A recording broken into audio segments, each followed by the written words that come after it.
Շնորհակալություն, ես Դավիթ Ամիրյանն եմ, ես ներկայացնում եմ Նաև ոնց որ մենք մոտենում ենք մեր այս մասի ավարտին, եթե դեմ չեք, եւս 15 րոպե շարունակենք, որովհետեւ մի փոքր ուշ սկսեցինք, եթե չէ դուք ասեք։ Հասկանալի է։ Ես Դավիթ Ամիրյանն եմ, ես ներկայացնում եմ աջակցություն ՍԵՊԱ-ի իրականացմանը, մշտադիտարկմանը եւ հաղորդակցմանը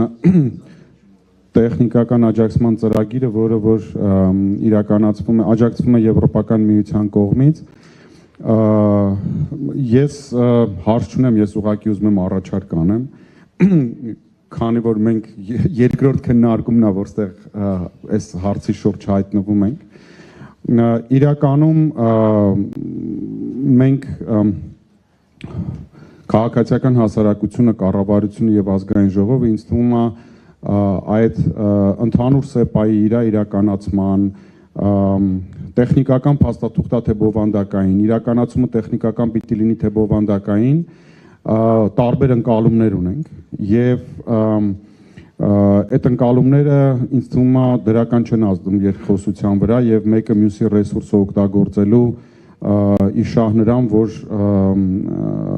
ՍԵՊԱ-ն որպես այդպիսին փոփոխություն բերի մեր կյանքում, ինչի մասին որ պարոն Գրիգորյանը մի քանի անգամ նշեց։ Եվ կարծում եմ հենց այդ ընկալումներն են, որը որ այս տեսակ միգուցե պաշտպանողա հարցակողական քննարկում են դարձնում։ Մենք մի քանի տարի չունեինք այդ տեսակ քննարկումները, հիմա նորից հետ են գնում այդ տեսակ խոսակցության։ Երևի դա տրամաբանական է, չգիտեմ, դա մեծ մշակույթի հարց է, բայց ես ուզում եմ մի բան ասեի նաև, որ քաղաքացիական հասարակությունը շատ լայն է, որը որ ընդգրկված է եւ հետաքրքրված է ՍԵՊԱ-ով, եւ ես կարծում եմ, որ ստեղ իրականում պարոն Գրիգորյան ձեր գրասենյակի եւ ձեր այսպես մասնակցությունն է շատ կարեւոր մեթոդաբանական հարցերը դարձնել առաջին քննարկման հարց,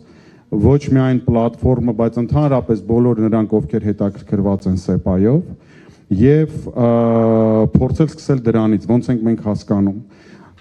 Դուք անցած հանդիպմանը, որը որ կար կառավարության անդամների հետ, ասացիք, որ դա բովանդակային փաստաթուղթ է եւ ամեն մեկը ոնց որ հիմա պետք է զգա ամեն քաղաքացի փոփոխությունը ՍԵՊԱ-ի արդյունք իր կյանքի վրա, բայց մենք նաեւ այս այլ ընկալումը ունենք նաև պետական համակարգում։ Ընկալում են որպես տեխնիկական փաստաթուղթ, օրենքները կատարեցինք, ինդեքսը բարձրացավ, նույնիսկ մոտարկման մասին ունենք տարբեր ընկալումներ։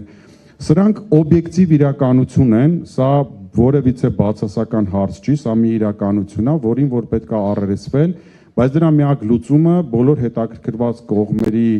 միջև իրապես խոսակցություն ծավալելն է, որոշել ինչի շուրջ ենք խոսում, մեթոդաբանական հարց ենք դնում, որպեսզի մենք հասկանանք ընկալումները եւ ունենանք մի գնահատական ու այդ գնահատականի մշտադիտարկումը անենք, հա։ Շատ պարզ է այստեղ հիմա երկու դատավոր բացական բարեվարկությամբ նշանակվել են դատավոր, քաղաքացիական հասարակությունն ասում է չեք անում կոռուպցիոն, հակակոռուպցիոն ծրագիր, մյուս կողմը ասում է այդ ազդեցություն չունի, մենք մեր պարտականությունները կատարել ենք։ Իրականում չեմ ուզում, որ մենք սրան բացասական նայենք, ուզում եմ նայենք որպես մի իրականություն, որի շուրջ պետք է խոսել։ Բայց դա տեղի կունենա մենակ, եթե դուք ու ձեր գրասենյակը որոշեցիք, որ այս հարցը այս մարդկանցով սկսում ենք քննարկել, եւ ես կարծում եմ, որ ինձ թվում է դրանից հետո մեր փոխադարձ բոլոր կողմերի ռեսուրսը օգտագործելու շանսերը, ծավալները, գիտելիք եւ մնացած ամեն ինչ օգտագործելու հնարավորությունները շատ ավելի կմեծանան։ Մենք ունեցել ենք մի փոքր խոսակցություն ձեր անձնակազմի հետ, կուզենք, որ դա շատ ավելի խորանա ու նաեւ որպեսզի մենք փոխադարձ պատկերացումներ կազմենք մեկս մյուսի մասին, ինչ ընդհանրապես քաղաքացիական հասարակությունը իր դերով եւ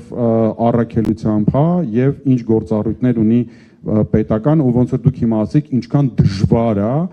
այդ մեխանիզմը մեծ ծանր պետական ինչ որ փոփոխության բերել, որը որ էլի հասկանում եմ, որ օբյեկտիվ է։ Ես ուղղակի այս առաջարկն ու խնդրանքն էի ասում, քանի որ բոլորս ցավում ենք, փորձենք հասկանալ ոնց են գնում առաջ։ Շնորհակալություն։ Շնորհակալություն, Դավիթ, Տիկին Սարգսյան, խնդրեմ։